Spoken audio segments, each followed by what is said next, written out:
This is my spoiler review of Daredevil Born Again. Full disclosure, this is the opinion of a Marvel fanboy.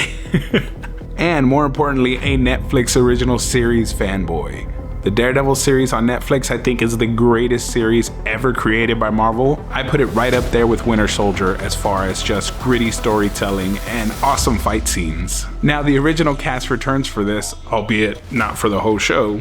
I removed the possible real-world factors that went into that decision, like originally Foggy and Karen were not part of the story, and then fans had an uproar and we had reshoots and a reworking of the script, and now they're in the new series. But I tried my best to remove the fact that the studio probably made some adjustments, they tested with audience, I don't think about that when I watch this. I'm familiar with the process, but if you focus on that, it can really take away from the viewing experience. So my review is only about the series as a finished product, what they gave us. The cast was amazing. Vincent D'Onofrio is fantastic as Kingpin. He is just as intimidating as ever, just as terrifying as ever, starting off calm and then slowly you see it just kind of creep out of him. Charlie Cox, like he never left, perfectly slides into the role of Daredevil, smooth with the women, but brutal with the fights. The first episode had us think he crossed the line.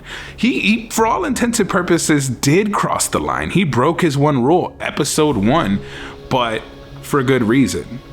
Foggy Nelson is done in the very first episode. Bullseye puts a bullet through him and we lose Foggy episode 1. Right after we had the feel good vibes, everybody's back in, the series is going, they rip Foggy away from us in episode 1. For some people, they got off the boat right at that moment. They got off the train when that happened. They weren't gonna watch this series. It was a extremely emotional death. It was painful.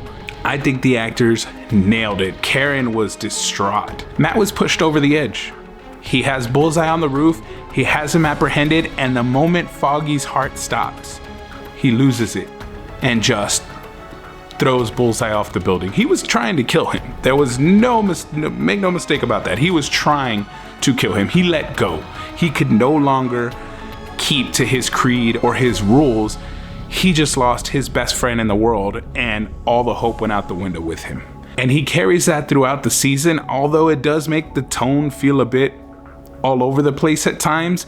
He does seem like someone trying to suppress that rage and grief, and that becomes really apparent when the Punisher enters the mix. That's right, the Netflix universe as a whole seems to be canon, and we get Frank Castle in after a few episodes, and we start to see Matt's rage still boiling under the surface. Frank can smell it on him. He knows he's filled with rage because Frank has that similar rage. And the fact that Matt can't even say Foggy's name, so he taunts him. He's like, say his name, say his name.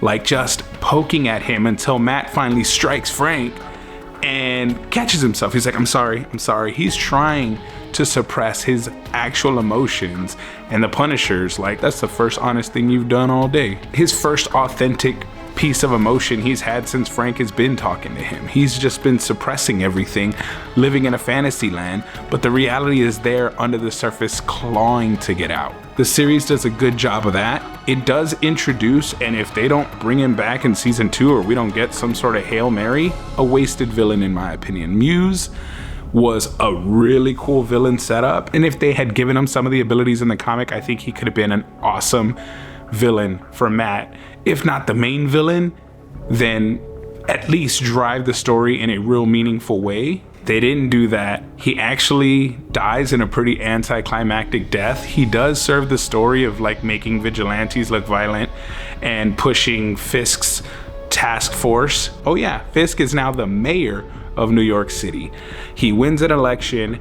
Now he's in power. Frank has to battle with that notion, knowing who he really is, but now the people love him. Fisk seems like he's trying to turn over a new leaf, but his trauma, very similar to Matt's, is boiling under the surface.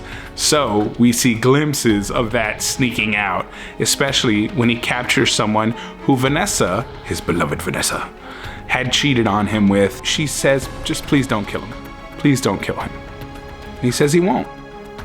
What he didn't say is that he captured and tortured him and kept him in a cage so that he could continually beat on him to get that rage out. There's a scene halfway through the season where you see Daredevil laying in the muse, letting out that rage, and they parallel that with Kingpin beating on Adam, letting out that rage. It does a pretty good job of showing what grief can do to you, what suppressed emotions can do, and it shows that they're parallels of each other.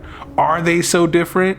We even have Matt's love interest point that out. Maybe Muse and Daredevil are one and the same. They're both cowards for wearing masks. The anti-vigilante task force is a constant background villain, if you will, in this. We do get mention of Spider-Man from Wilson Fisk when he's talking about the dangers of vigilantes doing the police's job. So I love that this is very much still Wilson Fisk versus Matt Murdock. That's what the story at its core is about. And everyone else is just kind of players. Even Bullseye, who killed Foggy, turns out to be a puppet on a string for Vanessa. It is well done. And season 2 is going to be insane with the task force in full force. And Matt, now public enemy number 1, along with all vigilantes in New York. All vigilantes are public enemy number 1. Fisk has declared martial law in the city, and he's going after every hero. The task force has no rules on it. It's all gloves off. And that's the setup for season 2. Before the season closes out, the Punisher goes and try to take care of these cops who are wearing his symbol.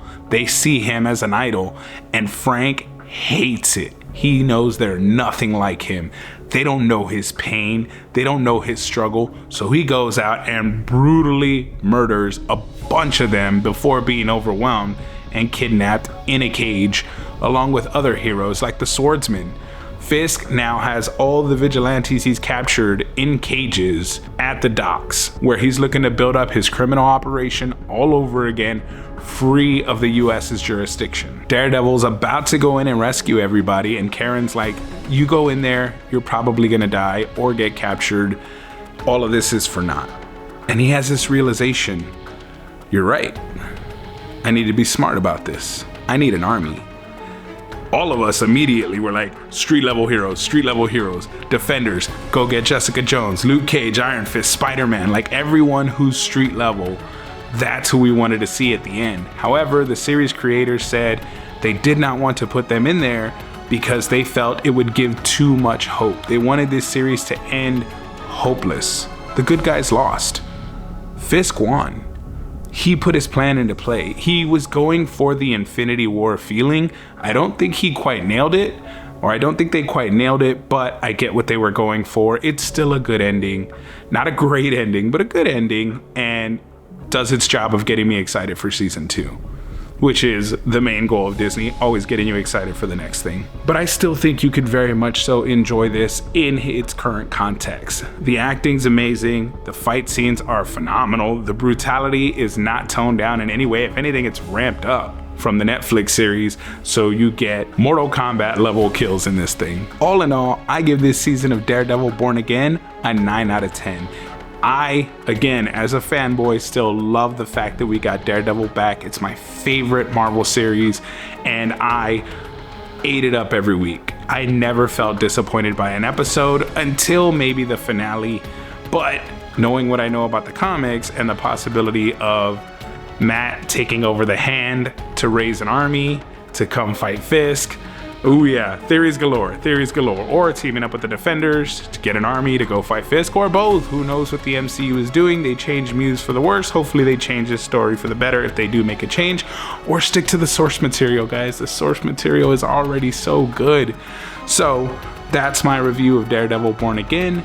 Please let me know what you think in the comments. If you like these reviews, be sure to follow, like, subscribe, do all the things, smash all the buttons. Thank you guys again for watching. Until next season.